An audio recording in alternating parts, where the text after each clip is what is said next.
일 절 말씀에서부터 11절 말씀을 제가 공독해 드리겠습니다. 사흘이던 날에 갈릴리 가나에 혼인이 있어 예수의 어머니도 거기 계시고 예수와 그 제자들도 혼인의 청함을 받았더니 포도주가 모자랍니다. 예수의 어머니가 예수에게 이르되 저희에게 포도주가 없다 하니 예수께서 가라사대 여자여 나와 무슨 상관이 있나이까 내 때가 아직 이르지 못하였나이다. 그 어머니가 하인들에게 이르되 너희에게 무슨 말씀을 하시든지 그대로 하라 하니라. 거기 유대인의 결례를 따라 두세 통 드는 돌 항아리 6이 놓였는지라.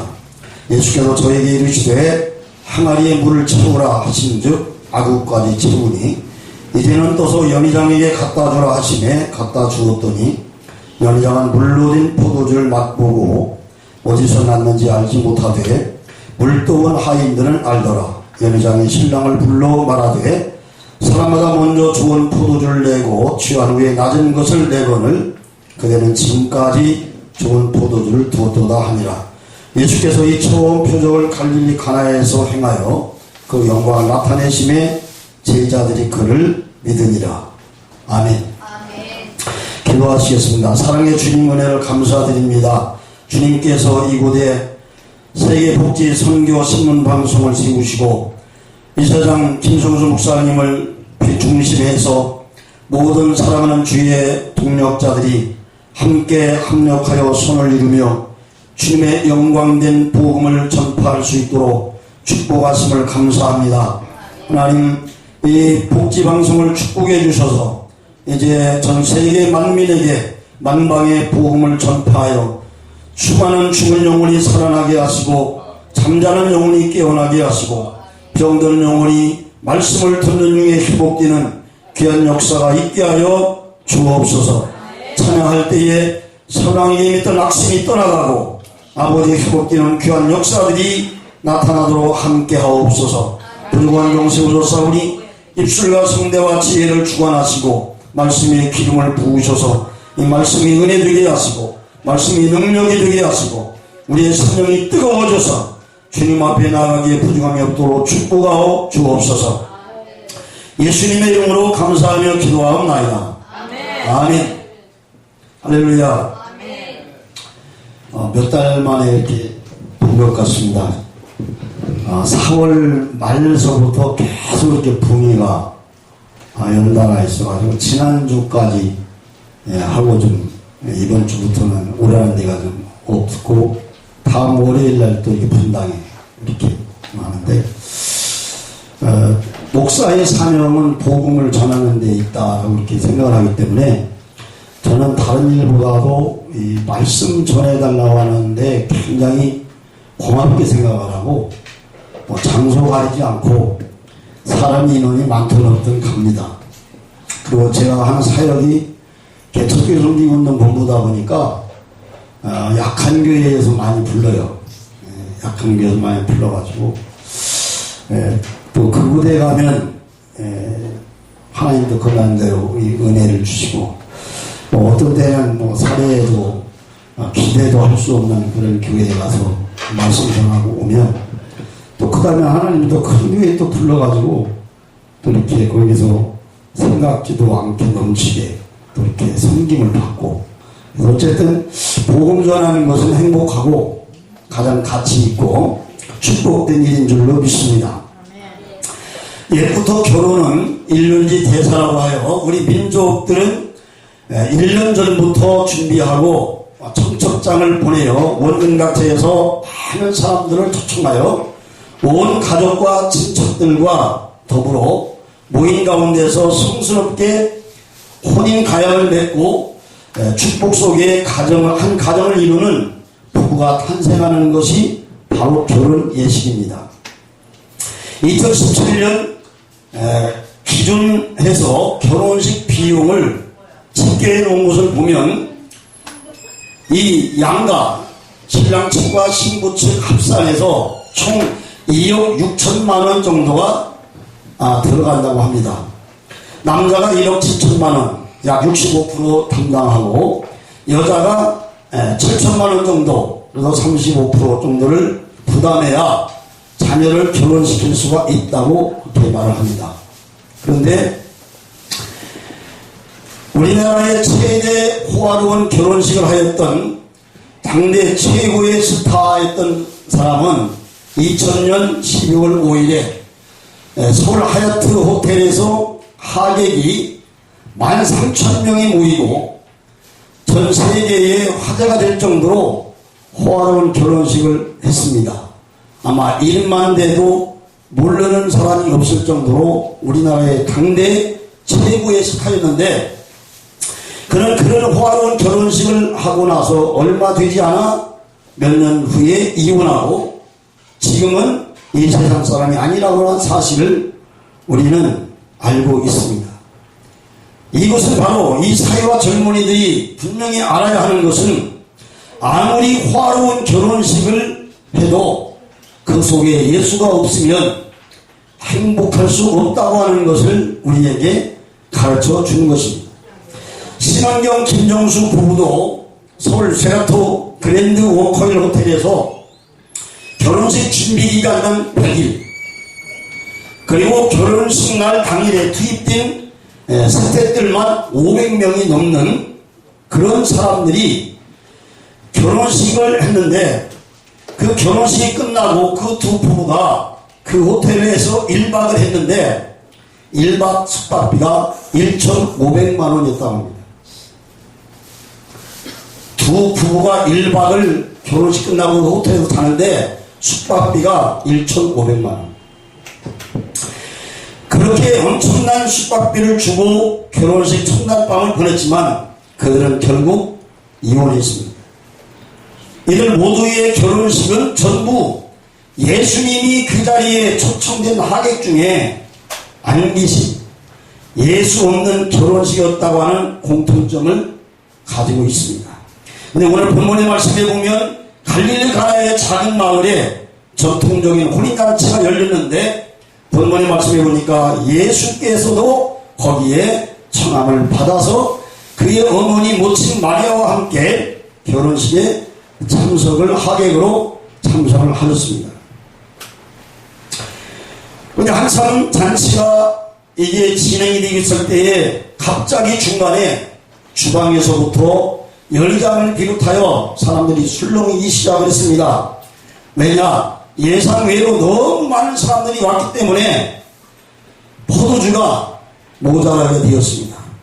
오늘 본문의 말씀에 보니까 포도주가 모자란지라. 여기서 포도주가 모자라다고 하는 것은 바로 잔치를 중단해야 되는 안타까운 일이 생기게 되는 것입니다. 그때 예수님의 어머니 마리아가 예수님에게 말씀을 드렸습니다. 포도주가 떨어졌다고 한다. 그때 예수님께서 하신 말씀이 여자여 나와 무슨 상관이 있습니까? 내 때가 아직 이르지 않았습니다. 그때 예수님의 어머니 마리아가 그곳에 있는 하인들에게 말씀을 합니다.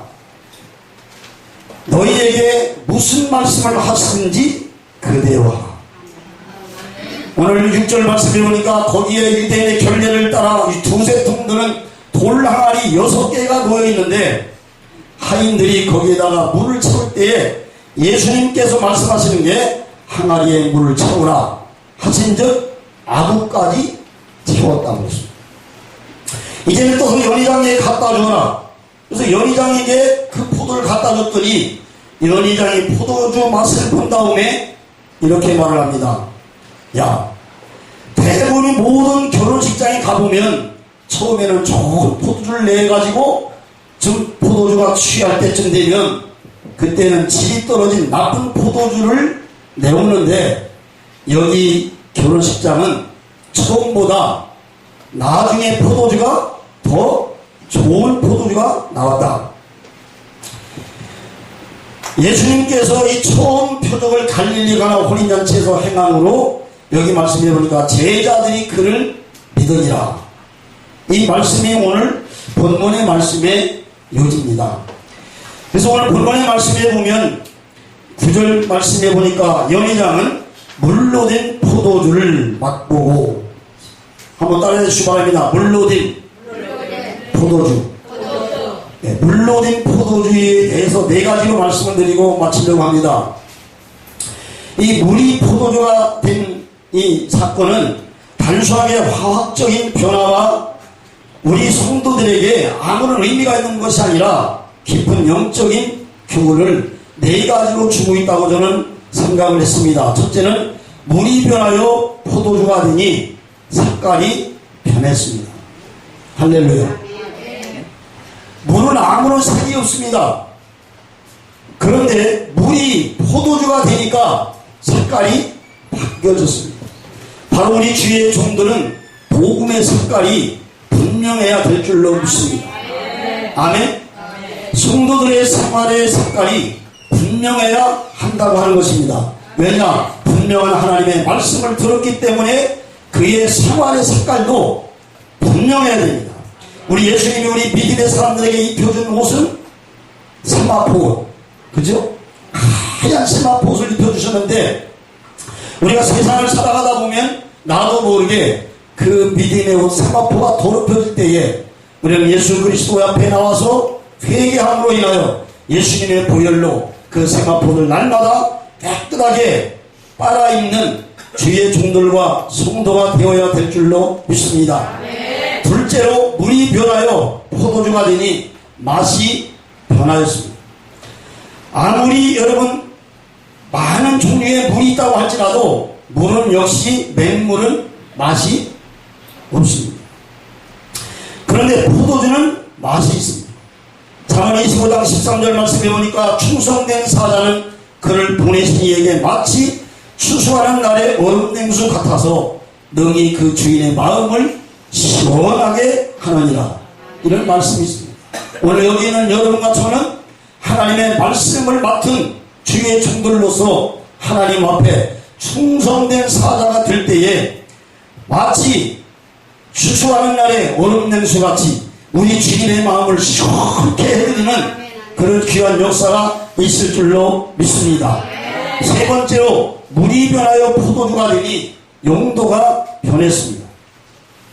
물은 평상시에 평범한 장소에서 우리가 일생생활에 사용되지만 결례에 따라 항아리 안에 있는 물은 손 씻는 데 쓰여지는 물입니다. 잔치에 참석한 사람들이 그곳에 손을 씻는 물인데, 그 손을 씻는 물이지만 항아리에 들어있다가 예수님께서 또 다른 연장에 갖다 줘라 했을 때 물이 포도주 된 그것은 용도가 달라진 것입니다. 그곳에 모였던 모든 사람들이 아주 맛있게 먹을 수 있는, 마실 수 있는 포도주가 된 것입니다. 오늘 이와 같이 여기는 여러분과 저도 우리 주님을 만나기 전에는 우리 어때요? 이 세상의 용도가 참 별로 쓸모가 없는 인생이었던 사람들이었지만은, 그러나 주님 앞에 붙들려 주의 종으로 쓰임을 받고 나니까 마치 사도 바울이 빌레몬에게 편지를 쓰면서 갇힌 종에서 낳은 아들 오네시모를 내게 간구하라. 위하여 내게 간구하라. 저가 전에는 내게 무익하였으나 이제는 나와 내게 유익함으로. 그랬습니다. 오네시모가 사도 바울을 통하여 감옥에서 예수를 만나고 난 뒤에 쓸모없는 인생이 쓸모있는 인생으로 바꿔진 줄로 믿습니다. 네 번째, 마지막으로 물이 변하여 포도주가 되니 가치가 변했습니다. 물은 아무리 비싸도 한 병에 몇천 원이면 살 수가 있습니다. 그렇죠? 마트에 가서 1.5리터나 2리터 물 한 병에 한 2, 3천 원이면 살 수가 있어요. 그런데 이렇게 가치가 없는 물이었지만은, 그러나 물이 포도주가 된 그 포도주는 가치가 변했다는 것입니다. 그렇기 때문에 포도주는 몇 년 산인가에 따라서, 누가 만들었느냐에 따라서 몇백만 원에서 몇천만 원 정도가 가는 포도주가 있다고 합니다. 현재 와인종 최고가 기록을 보면 2003년 소도비 경매에 붙여진 포도주 한 병에 1998년경에 몽하슈 로마비 꽁띠라고 하는 그 사람이 만드는 포도주인데, 그 포도주 한 병에 33,929달러, 우리나라 돈으로 하니까 포도주 한 병에 약 3,900만 원이 넘는 거래에 팔렸다고 합니다.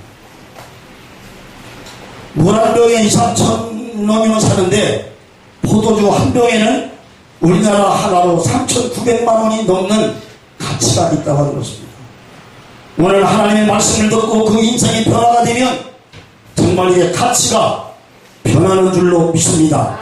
그래서 오늘도 주님께서는 성령으로, 말씀으로, 기도로, 찬송으로 우리를 거룩하게 주의 종으로, 주의 성도들로 세우시고 우리를 바라보시면서 흡족해 하시면서 뭐라고 말씀하시느냐? 야, 너희는 천하보다 귀하다. 아멘. 온 이 우주를 다 주고도 내가 너와 바꾸지 않겠다고 말씀하십니다. 할렐루야. 베드로전서 1장 13절 15절 말씀에 보면, 그러므로 너희 마음의 허리를 동이고 근신하여 예수 그리스도에 나타나실 때에 너희에게 가져올 은혜를 온전히 바랄지어다.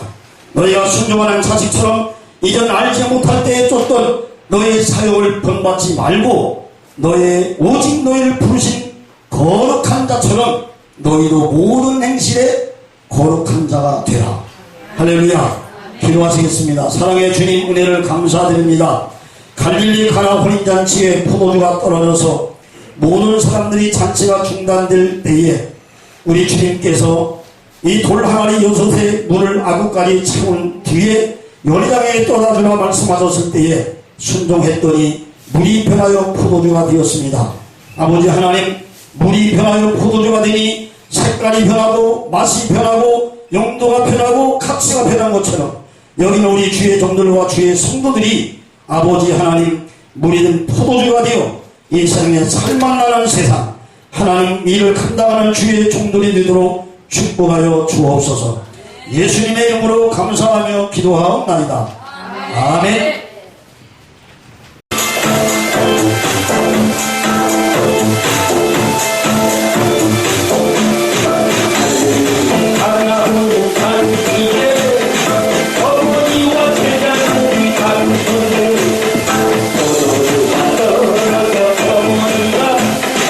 Thank you.